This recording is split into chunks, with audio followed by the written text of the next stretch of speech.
Assalamualaikum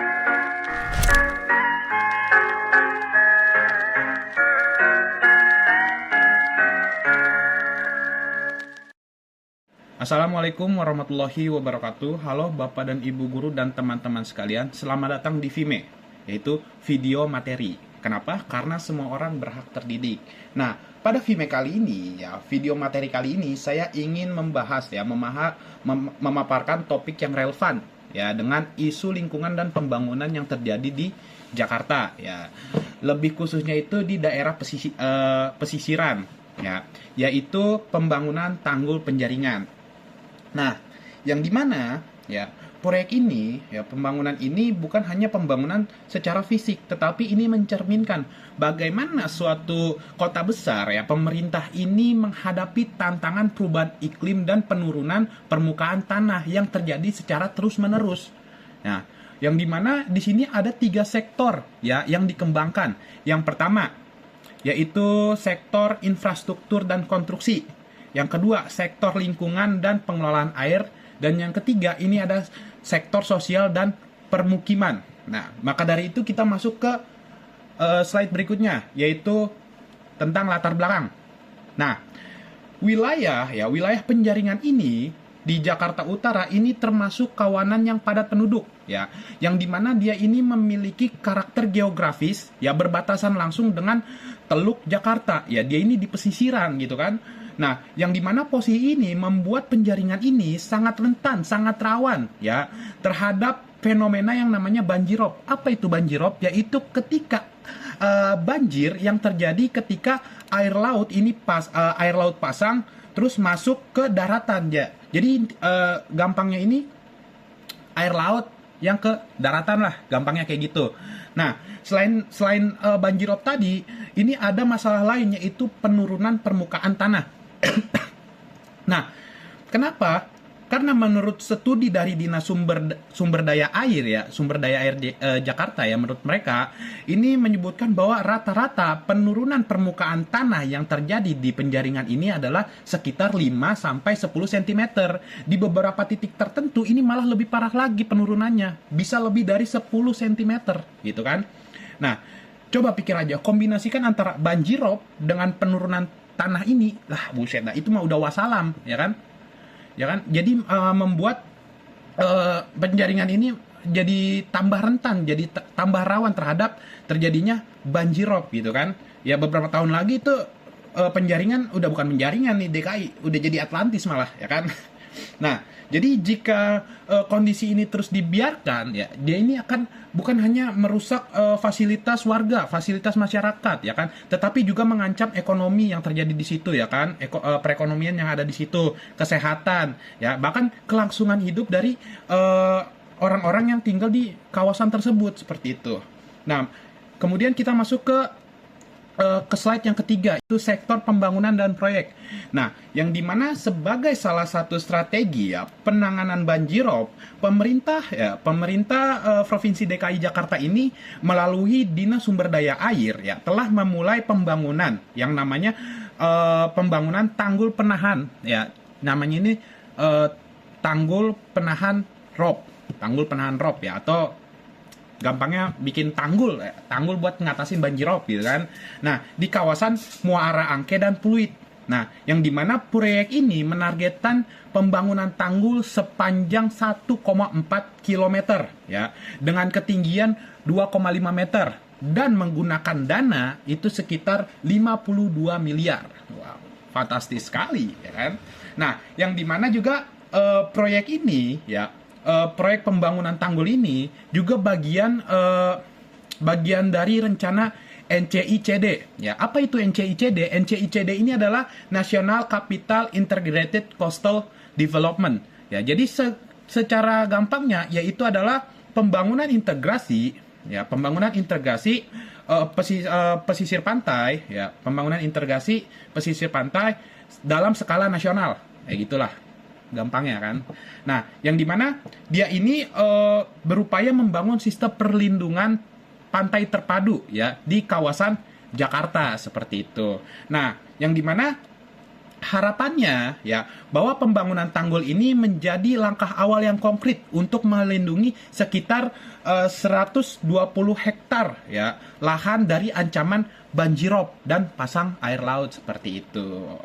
Nah, kemudian kita masuk ke slide berikutnya itu ya, permasalahan yang dihadapi.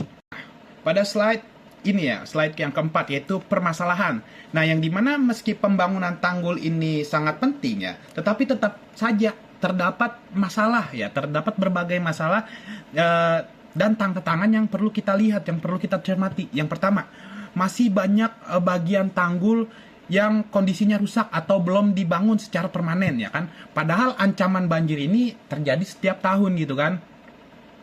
Nah, seperti yang di dalam PPT, masih ada sekitar 16,1 tanggul yang belum dibangun dari total rencana 93 kilo, ya kan? Banyak yang rusak di Muara Baru dan di Muara Angke, seperti itu.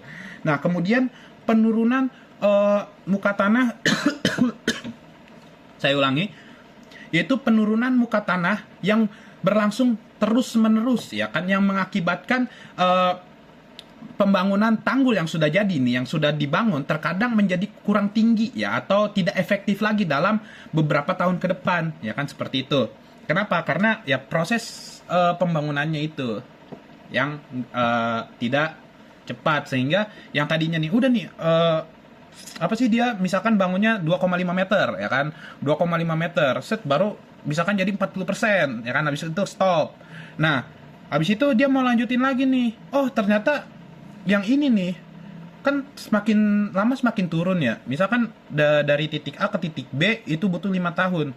Nah, dari titik B ke titik C ini lagi dibangun ya kan. Nah, otomatis yang dari titik A ke titik B ini nggak efektif lagi. Kenapa? Karena setiap tahun seperti yang saya tadi katakan, bahwa permukaan tanah kita ini semakin menurun setiap tahunnya, yaitu dari 5 sampai 10 cm ya. Itu kalau di penjaringannya. Di beberapa titik yang lain itu malah lebih parah gitu kan. Nah, kemudian ya permasalahan yang lainnya lagi, ini sebagian warga menolak pembangunan tanggul ini karena khawatir dampak sosialnya ya, seperti kemungkinan dia dipindahkan ya, direlokasikan, terus mereka tuh, masyarakat situ tuh sebagian mata pencariannya di laut ya kan, terus akses untuk lautnya ini susah ya kan, berbagai macam tetek bengek lah gitu kan dari warga gitu kan, permasalahannya banyak gitu. Nah, semua masalah ini harus kita identifikasi ya, kita identifikasi dan kita selesaikan secara bertahap ya kan, agar pembangunan tanggul ini berjalan lancar, sukses, enak, adem gitu kan. Nah, maka dari itu kita masuk ke slide berikutnya yaitu solusi.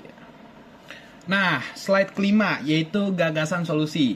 Nah, jadi setelah kita mengidentifikasi nih permasalahannya tuh apa-apa aja, oh ternyata ini.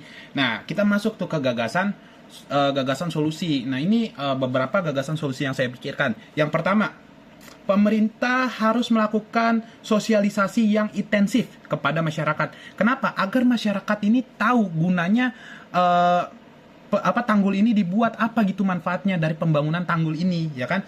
Sekaligus ini akan membuat masyarakat ini terlibat secara langsung atau tidak langsung ya kan terhadap proyek pembangunan tanggul ini. Contoh misalkan kan tanggul ini kan udah ada beberapa yang dibangun ya kan.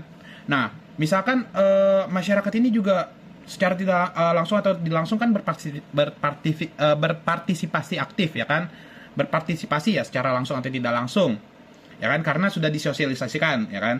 Nah, jadi tuh misalkan ada kebocoran atau ada kerusakan ya yang tidak teridentifikasi sama orang yang biasanya melakukan pengecekan ya kan. Oh, warga nemu nih ada kerusakan nih di titik ini.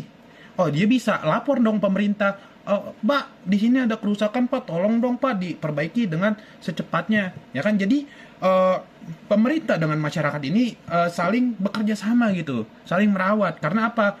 Karena yaitu pemerintah tadi harus bersosialisasi secara intensif agar masyarakat ini tahu gitu apa manfaat dari pembangunan si tanggul ini.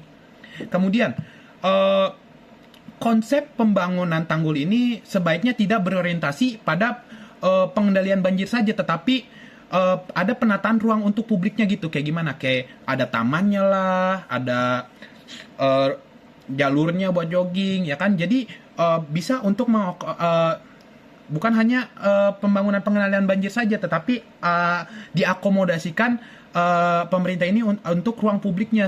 Kenapa? Karena agar tanggul ini bermanfaat ganda bagi masyarakat, ya kan. Yang pertama sebagai pengendalian banjir, juga bisa sebagai ruang publik gitu. Nah, kemudian yang ketiga ini pemasangan pompa dan polder sebagai perlengkap mitigasi strukturnya. Nah, ya kan ini kan kita bikin tanggul ya, pasti ada beberapa spot yang kayak tergenang air gitu kan. Nah, ini kalau kita tidak selesaikan, kita tidak keringkan, maka otomatis ini akan merusak tanggul, ya kan. Tanggulnya jadi karena direndam air lama-lama jadi berlumutan, ya kan. Jadi lama-lama kekikis dikit-dikit jadi rapuh, akhirnya apa? Jebol. Kalau jebol ya itu banjir, ya kan.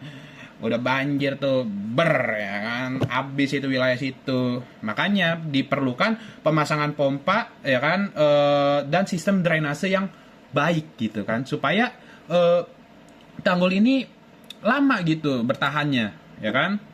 Nah, kemudian yang terakhir ini solusi yang keempat menurut saya itu pemerintah harus tegas dalam pengambilan jadi saya ulangi, jadi pemerintah ini harus tegas dalam pengendalian masyarakat ini ngambil air tanah, ya, mau itu dinaikin ke harganya, ke mau cuma bisa ngambil air tanah dari jam segini sampai segini, ya bebas gitu. Jadi pemerintah tuh harus tegas. Kenapa? Karena Jakarta ini buset udah penuh banget lah istilahnya, udah penuh banget, orang pasti pakai air mulu, yang dimana kebutuhan kita manusia, kebutuhan air itu tidak terbatas. Ingat, kebutuhan manusia itu tidak terbatas, tetapi yang terbatas ini adalah sumber daya alamnya. Jadi kita harus pinter-pinter, ya kan, menggunakan sumber daya alamnya ini. Ya harus pinter-pinter lah, harus efisien lah, harus efektif, gimana lah, pokoknya pinter-pinter dah. Kita menggunakan sumber daya alam yang tersedia, ya kan. Jadi pemerintah harus tegas. Misalkan kita naikin harga PAM, ya kan, harga air tanah, supaya apa? Supaya orang-orang tuh nggak boros, ya kan. Pasti ada nih yang nonton video ini kan kayak lagi ngisi air di bak atau gimana, kelupaan, terus airnya ngocor, ya kan. Jadi bijak aja lah gitu lah pokoknya. Jangan sampai pemerintah turun tangan naikin harga gitu kan. Jadi pemerintah, jadi saya ulangi lagi, pemerintah harus tegas dalam pengontrolan masyarakat ini dalam mengambil air tanah. Dan kita juga sebagai masyarakat harus sadar diri gitu kan. Kalau nggak sadar diri ya ngapain gitu, dah.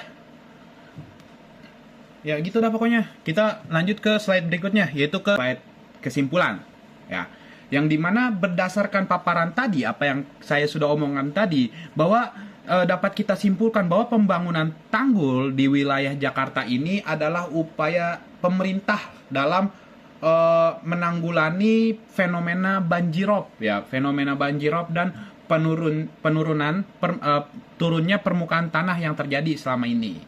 Nah, namun keberhasilan dari proyek ini itu juga bergantung pada pertama partisipasi aktif masyarakat dan kebijakan pemerintah yang berorientasi pada keberlanjutan lingkungan, ya. Jadi jika semua faktor yang saya sebutkan tadi ini berjalan dengan sinergis, ya, maka kita dapat berharap ya bahwa daerah pesisir itu, daerah penjaringan ini, ya, yang ada di Jakarta Utara itu bisa menjadi tempat yang lebih aman, nyaman, ya, dan berkelanjutan untuk masyarakatnya, ya, bukan hanya masyarakatnya tetapi untuk generasi selanjutnya, ya, seperti itu kesimpulannya.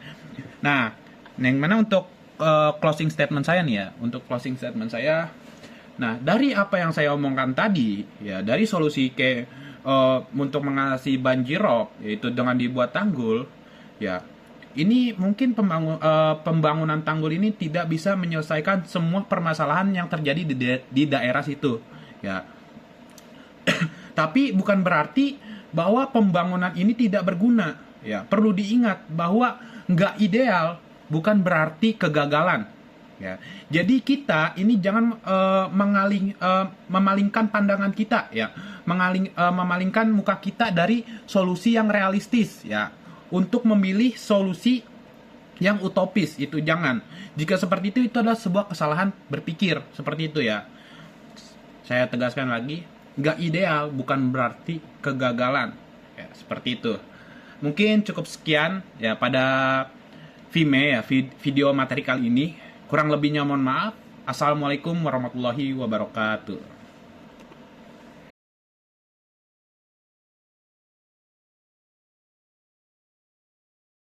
Audio Jungle.